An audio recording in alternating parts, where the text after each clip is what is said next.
You know that feeling when you've tried everything and nothing seems to stick? When you've started 100 things and finished almost none of them?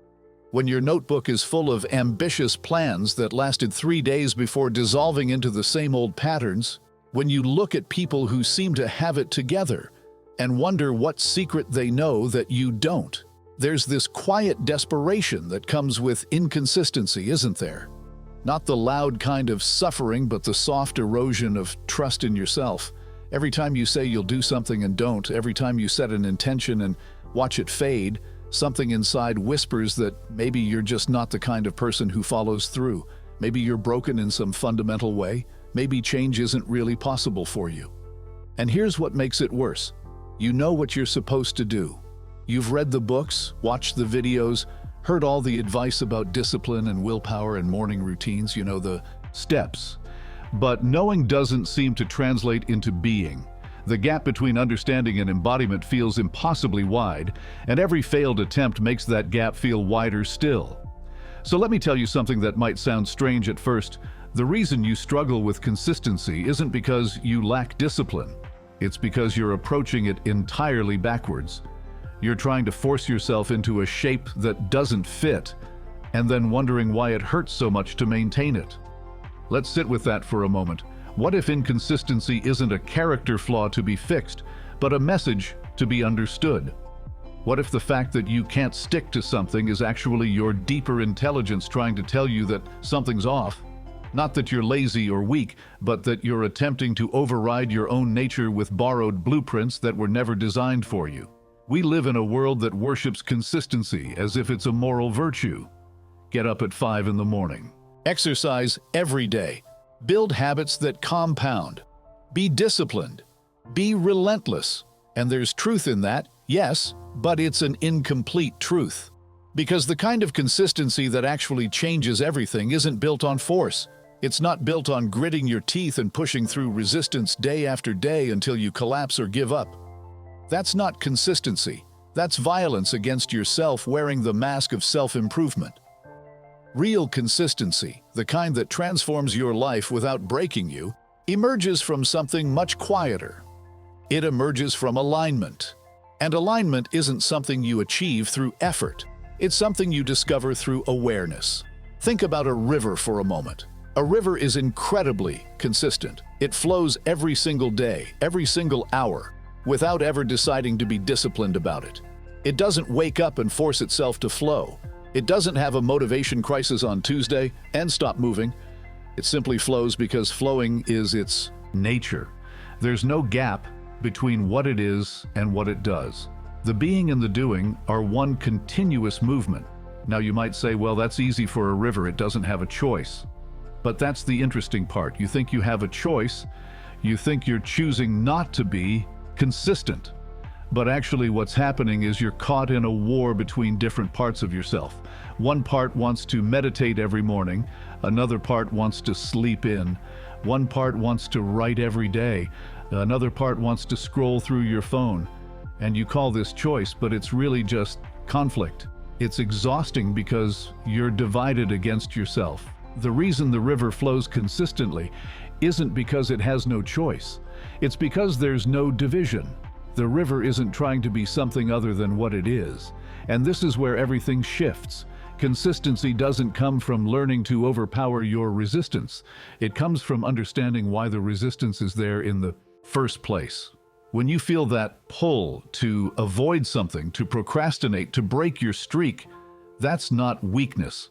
That's information. Your system is telling you something. Maybe what you're trying to do isn't actually aligned with your deeper values. Maybe you're doing it because you think you should, because someone else said it would work, because you're trying to become a version of yourself that looks good from the outside, but feels hollow on the inside. Or maybe the resistance isn't about the thing itself, but about how you're approaching it. Maybe you're making it too big, too perfect, too all or nothing. Maybe you're so focused on the outcome that you've forgotten to be present with the process. Maybe you're treating it like a test you have to pass instead of an experiment you get to explore. Here's what I've noticed. When something is truly aligned, when it's really yours and not something you're performing, there's a quality of ease to it. Not ease in the sense that it's effortless or always comfortable, but ease in the sense that you're not fighting yourself to do it.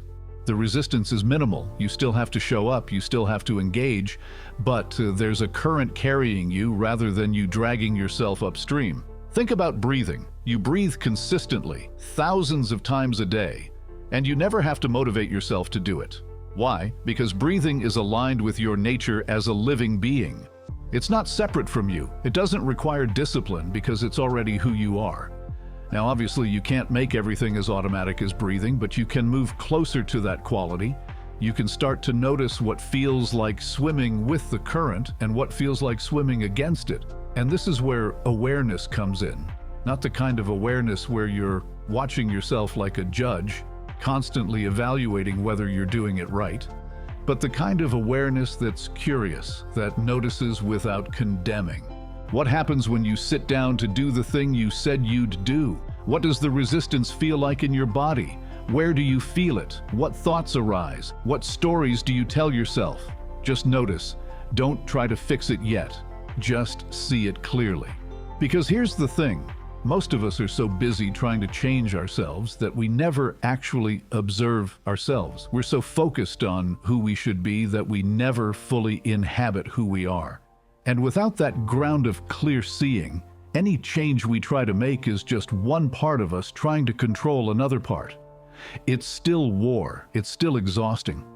But when you bring genuine awareness to your patterns, something shifts on its own. You start to see through the stories that keep you stuck. You realize that the voice saying you're lazy is just a voice, not the truth. You notice that your resistance often peaks right before you're about to do something that matters.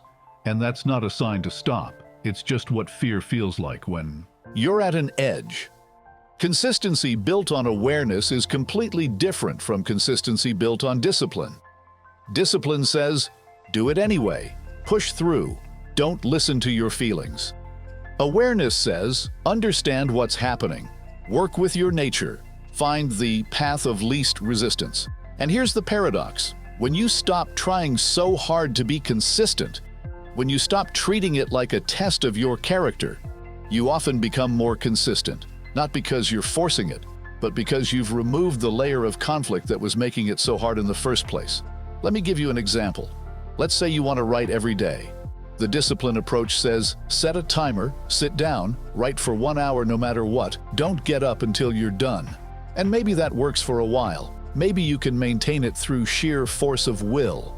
But eventually, you'll hit a day where you're tired, where life is overwhelming, where that 1 hour feels like climbing a mountain, and you'll either push through and deplete yourself, or you'll skip it and feel like a failure. Either way, you're reinforcing the idea that consistency is hard, that you can't trust yourself, that you need to be controlled. The awareness approach is different. You notice that you want to write. You notice what time of day feels most alive for that. You notice how much energy you actually have, not how much you think you should have. You notice that some days 15 minutes of focused writing is more valuable than an hour of forcing. You notice that the story, I have to write for an hour or it doesn't count, is just a story. And you write anyway, even if it's just for 10 minutes, even if it's messy, even if it's not what you planned. Because you're not trying to prove anything. You're just showing up to what's alive in you. And over time, that kind of showing up becomes more consistent than any rigid rule ever could be. Because it's flexible enough to work with your life as it actually is, not as you think it should be. It bends without breaking. It adjusts to the weather. It's alive rather than mechanical. Now you might be thinking, okay, but doesn't that just become an excuse? Doesn't that become, well, I'm just listening to myself, and myself says stay in bed? And yes, that can happen if you're not really bringing awareness, if you're just indulging every impulse and calling it alignment. But there's a difference. Real awareness knows the difference between resistance that's protecting you and resistance that's holding you back. It knows the difference between rest you need and avoidance you're hiding in. It knows when flexibility is wisdom and when it's just fear dressed up as self-care. And you develop that knowing not through rules, but through paying attention, through watching what happens when you push through versus when you honor your limits, through seeing the long-term patterns rather than just reacting to how you feel in the moment. It's more nuanced than just do it.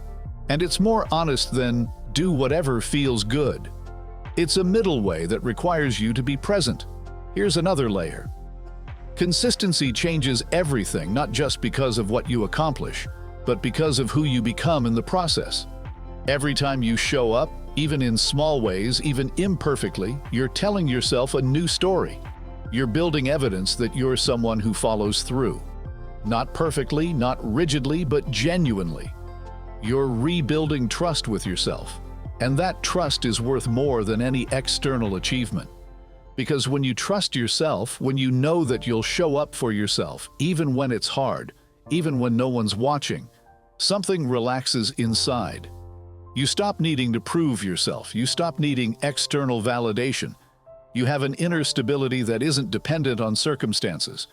And from that stability, everything else becomes easier. Not because you've become some superhuman discipline machine, but because you're no longer at war with yourself.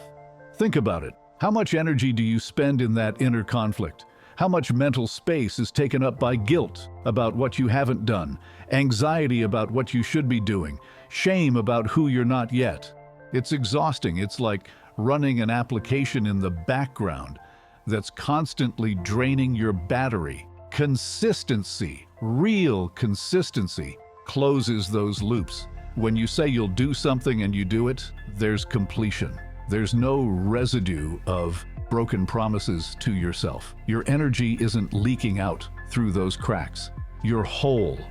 And from that wholeness, you have so much more capacity for everything else, for creativity, for presence, for joy, because you're not constantly managing the chaos of your own unreliability.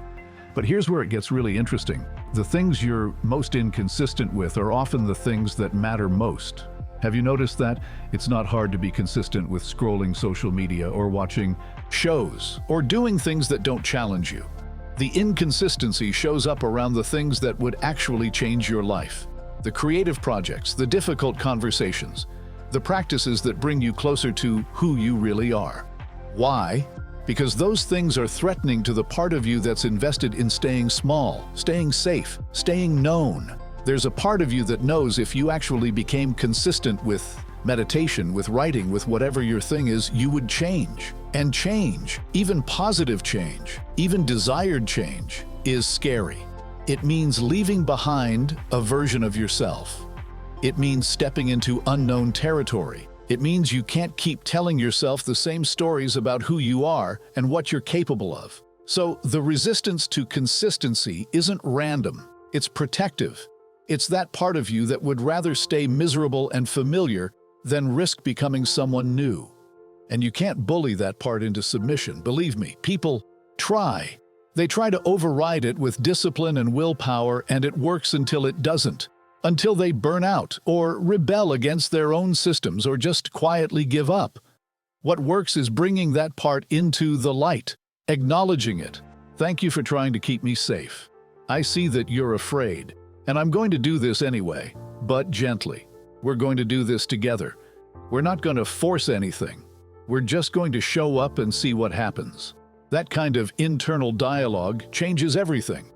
Instead of being divided, you're becoming integrated. All the parts of you are moving in the same direction, even if some are moving more slowly than others. And here's what's beautiful about consistency. It's not actually about the doing, it's about the being that emerges from the doing.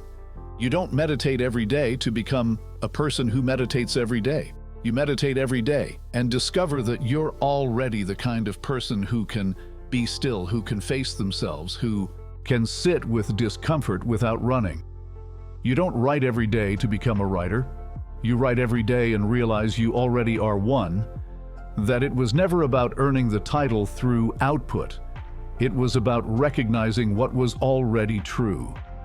Consistency is just the form that self-recognition takes. It's how you prove to yourself what's possible. It's how you discover capacities you didn't know you had. And once you discover them, once you see that you can show up for yourself, that insight changes how you move through everything. You walk differently in the world when you know you can trust yourself. You take different risks. You stop waiting for permission. You stop needing conditions to be perfect. You just begin, and then you keep beginning. And that continuity becomes its own kind of magic.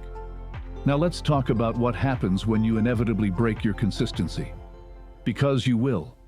Everyone does. Life happens. You get sick, circumstances change. You have a day or a week or a month where you just can't show up the way you intended. And this is where most people fall apart. They think, well, I broke my streak, so I failed, might as well give up. They throw away weeks or months of showing up because of a few days of not showing up. And that's not wisdom, that's all or nothing thinking. That's the same rigidity that made consistency feel like a prison in the first place. Real consistency isn't about perfection, it's about continuity. It's about starting again without drama. You miss a day? Fine. Start again tomorrow. You miss a week? Okay. Start again today. The power isn't in never breaking the pattern.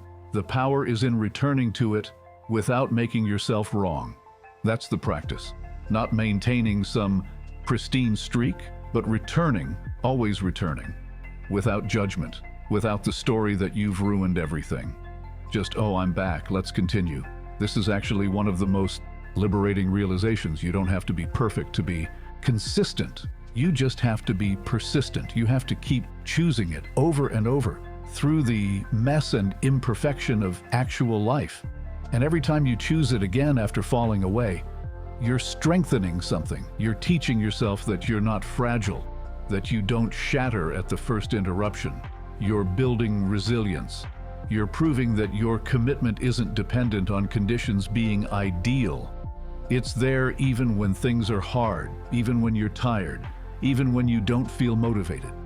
Because you've moved beyond motivation. You've touched something deeper. You've touched purpose or love, or simply the quiet knowing that this is what you're here to do. And maybe that's the real transformation. Consistency changes everything, not because of what you produce, but because it connects you to that deeper current. When you show up to something regularly, when you return to it again and again, it stops being just an activity. It becomes a practice. It becomes sacred. It becomes a way of honoring what matters to you, a way of saying, this is important, this is who I am, this is what I value. And that kind of consistency isn't about achieving outcomes. It's about integrity. It's about your life matching your values. It's about closing the gap between who you are and who you want to be, not through fantasy or force, but through patient, humble, everyday action. There's something about repetition that wears away the false. When you do something once or twice, you can still perform it. You can still pretend. But when you return to something 100 times, 1,000 times, the performance falls away. You can't fake it anymore. What's left is just you, meeting the practice as you are. And in that meeting, something true emerges, something that wasn't available through thinking about it, or planning it, or wanting it, something that only appears through the actual doing, through the devotion of showing up even when you don't know why, even when it feels pointless, even when nothing seems to be happening. Because often the most important changes are happening beneath the surface. You're being reshaped at a level you can't see. Your nervous system is learning that safety doesn't require constant stimulation. Your mind is discovering that it can focus. Your body is remembering what it feels like to have energy.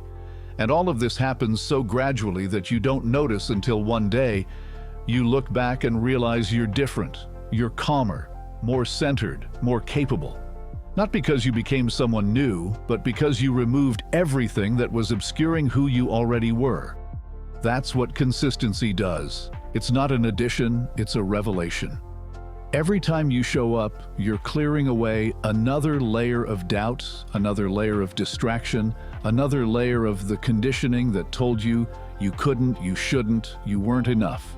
And what's underneath is simpler and stronger than you imagined. It's not superhuman willpower. It's just you when you're not in your own way. You when you're aligned. You when you're clear. And from that place, consistency isn't effortful. It's obvious. It's just what you do. Because it's who you are. There's no gap. no conflict. Just the simple unfolding of your nature, expressing itself through form. So if you're someone who's struggled with consistency, if you've beaten yourself up for all the times you didn't follow through, maybe it's time to try a different approach. Not more discipline, but more awareness. Not more forcing, but more understanding. Start small. Start with something that actually matters to you, not something you think you should do. Start with 5 minutes instead of an hour. Start with being curious about your resistance instead of trying to overcome it. Start with the question, what would make this easy? What would make this something I want to return to? And then trust what emerges. Trust that you know more about yourself than any system or advice ever could. Trust that your inconsistency has been teaching you what doesn't work so you can find what does. Trust that you're not broken and you never were. You've just been trying to fit yourself into patterns that weren't designed for your particular shape. And as you do this, as you start to experience what real consistency feels like, watch what happens. Watch how it ripples into other areas. How showing up for your morning pages makes it easier to show up in your relationships. How keeping your commitment to exercise strengthens your ability to keep commitments at work. How the integrity you build in one domain becomes the foundation for integrity everywhere. It all connects. Because you're not separate pieces. You're one whole system, and when one part comes into alignment, it affects everything else. Consistency in one practice teaches you how to be consistent everywhere. Not through willpower, but through understanding. Not through force, but through recognition of how it feels when you're in flow versus when you're fighting yourself. And here's something worth sitting with. You've been trying to be consistent for a reason. Underneath all the goals and plans and self-improvement projects, there's something you're really seeking. Maybe it's peace, maybe it's purpose, maybe it's just the feeling that your life means something, that you're not wasting the time you have. And the beautiful thing is, consistency itself gives you that. Not consistency with the right things or the perfect routine or the most optimized life. Just consistency with showing up, with being present, with honoring your word to yourself. That alone, regardless of what you achieve, gives life meaning. Because you're living with intention, you're participating fully. You're not just drifting through your days, hoping something will change. You're actively shaping your experience. And that's dignified. That's powerful. That's the opposite of helplessness. So maybe consistency doesn't change everything in the dramatic way you imagined. Maybe it doesn't make you famous or rich or impressive to others. Maybe what it changes is quieter and more fundamental. It changes how you feel about yourself. It changes whether you can look in the mirror and respect what you see. It changes whether you feel like a passenger in your own life or the one at the wheel. And those internal shifts, those changes in how you relate to yourself, those are what actually transform your experience. Because your outer life is just a reflection of your inner state. When you're fragmented and inconsistent inside, your life reflects that. When you're integrated and steady inside, everything flows differently. Not because you've become someone else, but because you've become more fully yourself. And if you've made it this far in this reflection, if you've stayed with these words for this long, that itself is a form of consistency. You're practicing right now. You're showing yourself that you can stay present with something, even when your mind wants to wander, even when you're not sure where it's going, even when there's no immediate payoff. That's the skill. That's what you're building. The ability to be here, to stay with what matters, to see it through. And it's not always comfortable. Sometimes it's boring. Sometimes you don't feel anything at all. But you're doing it anyway, and that's everything. That's the whole practice condensed into this moment. Staying when you want to leave, continuing when you want to stop, being present when presence is all you have. If these ideas are resonating with you, if something in these words is meeting something in your experience, I'd really appreciate if you'd take a moment to like this video. Not for the algorithm, though, that helps, but as a way of marking that something landed, as a way of acknowledging that you were here, that you showed up for yourself today by listening. And if you want to keep exploring these themes, if you want more reflections on how to live with more awareness and less struggle, consider subscribing. Not because you should, but because it would mean something to have you as part of this conversation. This isn't about building a following. It's about creating a space for people who are ready to look at things differently, who are tired of the noise and ready for something quieter and truer. You're already here, which means you're already part of that. So thank you for your presence. Thank you for your attention. Those are gifts, and I don't take them lightly. As we close, I want to leave you with this. Whatever you've been inconsistent with, whatever you've started and stopped 100 times, it's not too late. You haven't missed your chance. You're not too far gone. Every moment is a fresh beginning if you allow it to be. The past doesn't define you unless you let it. And the version of yourself that couldn't maintain consistency, that was just who you were when you were approaching it the wrong way, when you were divided, when you were trying to force yourself into alignment instead of discovering it. But now you know differently. Now you have a different lens. Not one more system to try, but an invitation to see the whole thing differently. To work with yourself instead of against yourself. To let consistency emerge from understanding rather than imposing it through will. So start simple. Start today. Start with one small thing that matters. Not because you have to, but because some part of you wants to. And show up for it tomorrow, and the next day. And when you miss a day, which you will, just notice what happened without making yourself wrong. Ask what that miss was teaching you. Adjust, return, keep returning. Let the practice teach you. Let the consistency itself show you what's possible. Trust that you don't need to have it all figured out before you begin. You just need to begin, and then keep beginning, and let the path reveal itself as you walk. That's enough. You're enough. You always have been. Consistency is just the way you'll come to realize it.